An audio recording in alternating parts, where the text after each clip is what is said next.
I just got this two verses from 2 Timothy chapter 2 in verse 1 and 2. Really familiar Bible verses. I just want to share that with you guys. That's from Paul to Timothy, and he said, "Then, my son, be strong in the grace that is in Jesus Christ, and the things you have heard from me say in the presence of many witnesses, trust to these reliable people who can also be qualified to teach others also." Yeah, so I just want to single out two words. The first thing is grace, because remember at that time Paul was in prison and Timothy took over the church, and he was young. He had a lot of people who were older than him. He was known to be quite timid. So he was a young pastor, not experienced, but he was strong in his faith, but he wasn't really experienced in ministry. And that's why Paul wrote to him. He said, "Look, my son, be strong in the grace that is in Jesus Christ." So it talks about just having that grace of the Lord. And remember, if we want to follow Jesus, if we want to serve him, the grace of God is always available for us, because we are actually doing things for his people, for God's people. So we're not just like doing it because we're running on our own strength. There's always some sort of supernatural grace. So, but in saying that, grace is not automatic. If it were, Paul wouldn't have needed to remind Timothy to be strong in the grace of the Lord Jesus Christ. Meaning, somehow you just have to be really conscious about the fact that the grace of God is on my life. He has appointed you guys and anointed all of us by faith to do what he's called us to do.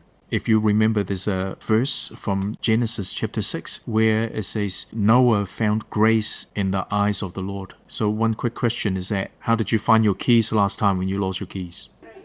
Right? Yep. Spiritually speaking, but practically? Yes. Yes. Yes. You looked. You were searching. You were looking. You were seeking. And that's what it means. Noah found grace in the eyes of the Lord.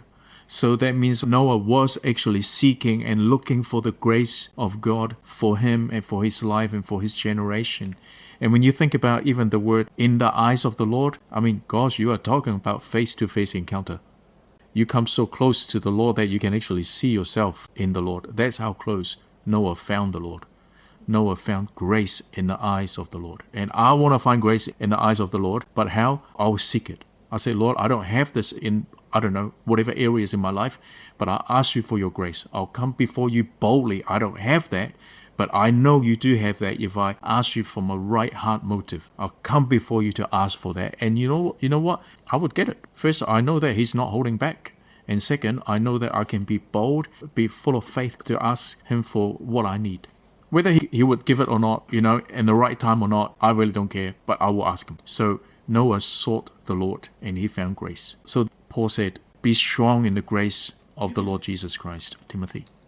Right? The second thing is faithfulness. It says here, he said, the things that you learned from me, Timothy, pass this on to the faithful men who can also teach others also. So right there in one verse, you can see 4 generations of discipleship. Paul, Timothy, faithful men, and others. If you can successfully or reproduce 4 generations of faith or discipleship, then you know what discipleship is all about. So that's a good goal, for us to help other people to help other people. It's a really noble task. It's a really beautiful thing. So I want to encourage you guys to keep looking into it. Think about Abraham, Isaac, Jacob, and Joseph, 4 generations. And then when it came to the 4th generation, you will see an explosive growth. That's always the case. I think of Jesus, the 12 disciples, and then the 70, and then the day of the Pentecost. The 4th generation, it always explodes in multiplication. So I just want to encourage all of us, keep praying for that, keep caring for the people that you care, pour into them, and you will see things change. The gospel must be faithfully passed on, so don't compromise it, don't water it down, and don't apologize for it. That's what it is. Be bold about it. So generations of disciples are not built on the stage. They are built on humble beginnings, ordinary, everyday faithfulness. They are built on consistent prayers, a simple conversation, a simple encouragement, a simple conversation, or a difficult conversation, one conversation at a time. That's how we build our discipleship. Right, so the question is, who helped you grow in your Christian walk? Who are you helping to grow in your Christian walk? Pray for one person by name. Dedicate a bit of time to pray for that person and ask the Lord whether it's time to take one step toward discipling that person. Keep praying for them. So that's pretty much my talk. There's a quick devotional. So any questions on that?